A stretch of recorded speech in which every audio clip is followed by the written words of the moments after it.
학교 안전공제중앙회가 만든 학생들의 안전을 위한 교육활동 연계 콘텐츠. 오늘의 주제, 야외활동 안전.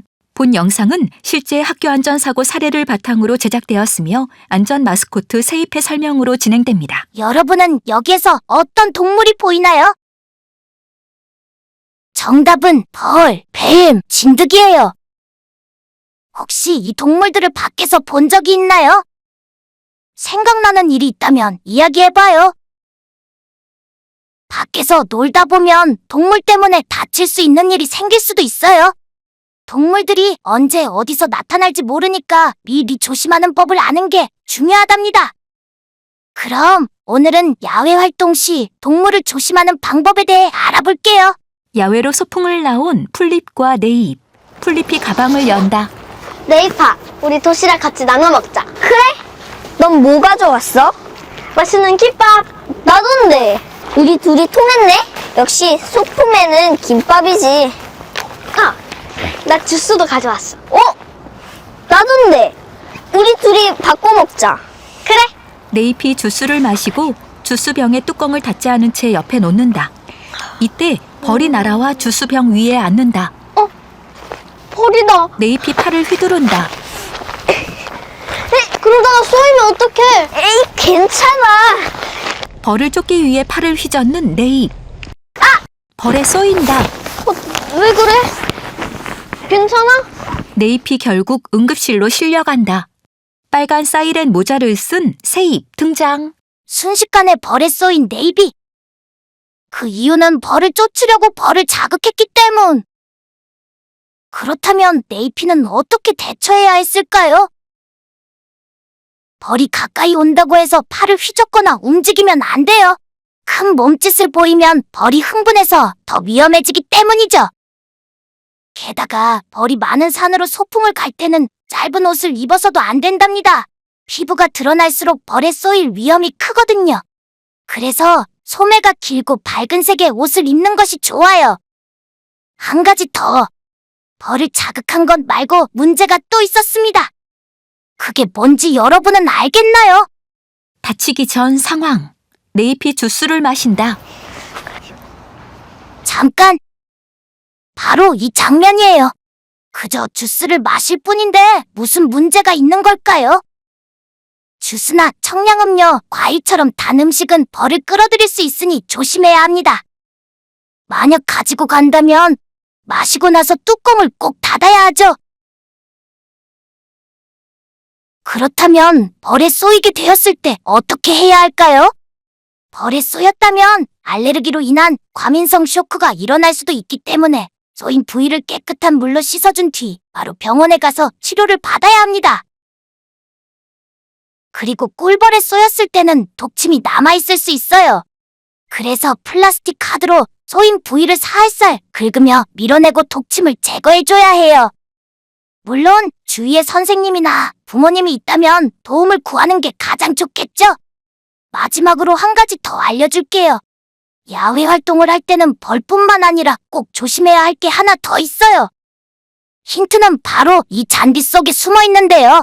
뭔지 찾아볼까요? 찾았나요? 바로 진드기입니다. 진드기는 아주 작아서 벌처럼 잘 보이지 않아요. 그럼 진드기 물림을 어떻게 예방할 수 있을까요? 자, 모두 잘 기억하세요. 진드기 물림 예방법. 첫 번째, 긴 바지, 양말을 착용한다. 두 번째, 풀밭에서는 돗자리를 사용한다. 세 번째, 야외 활동을 하고 왔다면 집에 와서 목욕을 하고 입었던 옷을 세탁한다. 밖에서 놀 때에는 꼭 기억하고 조심하기로 해요.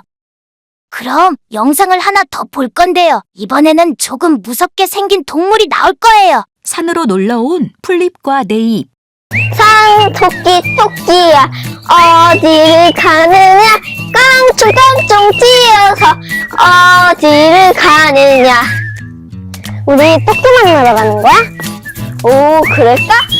좋아, 토끼 기다려라. 두 친구가 산속으로 뛰어 올라간다. 두 두 친구가 토끼를 찾기 위해 산속 이곳저곳을 둘러본다. 어딨지? 토끼야, 얼른 나와라! 플리피 나무 사이를 살펴본다. 없는 것 같은데? 아니야, 조금 더 찾아보면 나올지도 몰라. 그러니까 조금만 더 찾아보자. 제발. 그런가? 그럼 조금만 더 찾아보지 뭐. 어딘가에서 들리는 바스락 소리.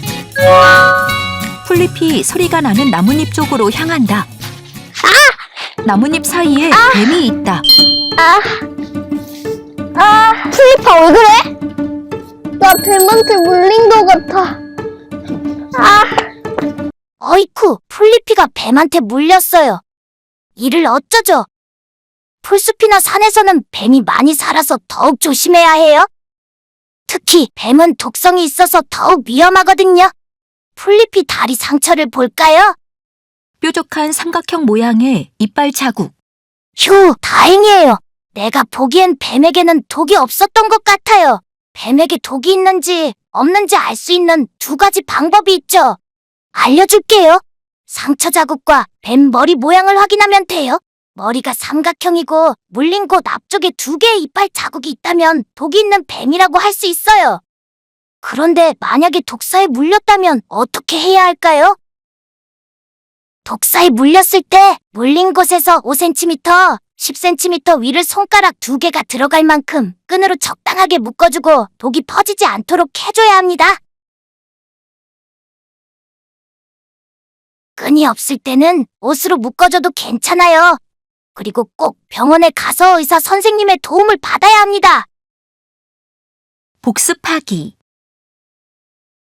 오늘 배운 야외 안전 수칙 모두 잘 기억하고 있나요? 정말요? 그렇다면 문제 나갑니다. 벌 쏘임 사고를 예방하려면 어떻게 해야 할까요?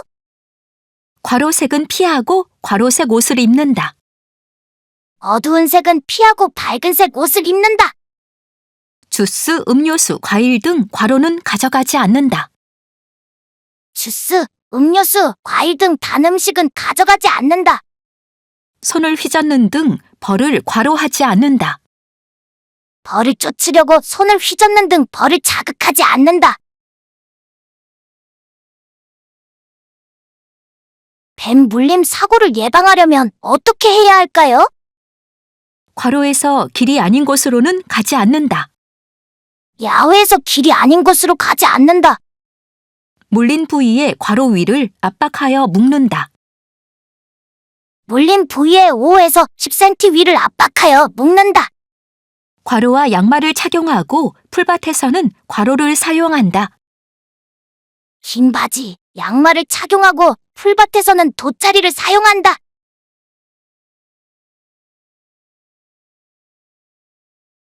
야외 활동을 할 때는 항상 조심해야 해요. 그럼 오늘도 안전한 하루 보내기로 약속. 학교 안전공제 중앙회, 제작 지원, 교육부, 시도교육청.